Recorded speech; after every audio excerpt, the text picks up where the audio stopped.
Hello friends, welcome back to our channel. Pak గురించి ప్రత్యేకంగా చెప్పాల్సిన అవసరం లేదు. భారత్ పైకి ఉగ్రవాదాన్ని ఉసిగొల్పేందుకు పాకిస్తాన్ కేంద్రంగా ఉన్నట్లు ఎన్నో అంతర్జాతీయ నివేదికలు వెల్లడిస్తున్నటువంటి సంగతి అందరికీ తెలిసిందే. అయితే కొన్ని సంవత్సరాలుగా దాయాది దేశం చైనాకు గాడిదలను కూడా సరఫరా చేస్తుండడం మరో విశేషం. అయితే పాక్ గురించి తాజాగా ఓ విషయం వెలుగులోకి వచ్చింది. ప్రపంచ దేశాలకు బిచ్చగాళ్లను ఎగుమతి చేస్తోన్న దేశంగా పాకిస్తాన్ అవతరించింది. పూర్తి వివరాలు తెలుసుకునేందుకు వీడియోని స్కిప్ చేయకుండా ఎండ్ వరకు చూడండి. విదేశాల్లో అరెస్ట్ అవుతున్నటువంటి బిచ్చగాళ్లలో 90% మంది పాకిస్తాన్ దేశవాసులే ఉంటున్నట్టు తేలింది. అలాగే జేబు దొంగలో కూడా అత్యధికంగా పాకిస్తాన్ దేశస్తులే ఉంటున్నట్లు బయటకు వచ్చింది. ఇక్కడ మరో విషయం ఏంటంటే, ఈ విషయాన్ని స్వయంగా పాకిస్తాన్ ప్రభుత్వమే వెల్లడించింది.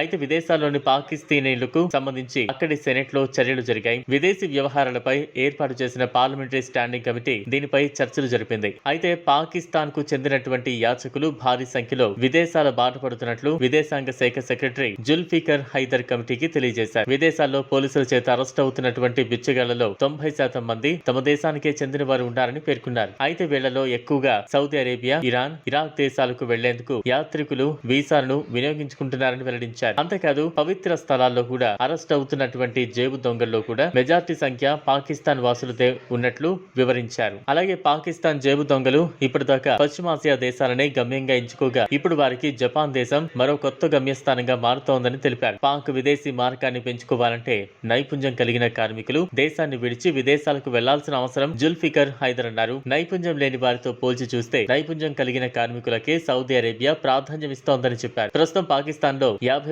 మంది ఇంజనీర్లు నిరుద్యోగులుగా ఉన్నారని, ఇండియా ఇటీవల చంద్రుడి పైకి చేరుకుంటే పాకిస్తాన్ మాత్రం ఉన్న చోటే ఉందని అంటున్నారు. అయితే అధికారిక లెక్కల ప్రకారం చూసుకున్నట్లయితే సౌదీ అరేబియాలో దాదాపు 30 లక్షల మంది, అలాగే యుఏఈలో దాదాపు 15 లక్షల మంది, ఇక ఖతార్ లో సుమారు 2 లక్షల మంది పాకిస్తాన్ దేశస్తులు ఉన్నారని అంచనా వేస్తున్నారు. అయితే ఇటీవల తమ దేశం నుంచి విదేశాలకు వెళుతున్నటువంటి బిచ్చగాళ్ల సంఖ్య ఎక్కువగానే ఉంది. అలాగే ఇది మానవ అక్రమ రవాణాకు సైతం ప్రోత్సహిస్తోందని తాజాగా ఓ నివేదిక తెలిపింది. ఇలా వచ్చే వారిని కట్టడి చేయాలని సౌదీ అరేబియా, ఇరాక్ లాంటి దేశాలకు పాకిస్తాన్ హెచ్చరికలు జారీ చేసినట్టు తెలుస్తోంది. ఇది ఫ్రెండ్స్ ఇవాల్టి వీడియో. ఈ టాపిక్ పై మీ అభిప్రాయాన్ని కామెంట్ బాక్స్ లో కామెంట్ చేయండి. ఈ వీడియో కనుక మీకు నచ్చినట్లయితే లైక్ చేయండి, షేర్ చేయండి. లేటెస్ట్ అప్డేట్స్ కోసం ఛానల్ ను సబ్స్క్రైబ్ చేసుకోండి. Thanks for watching.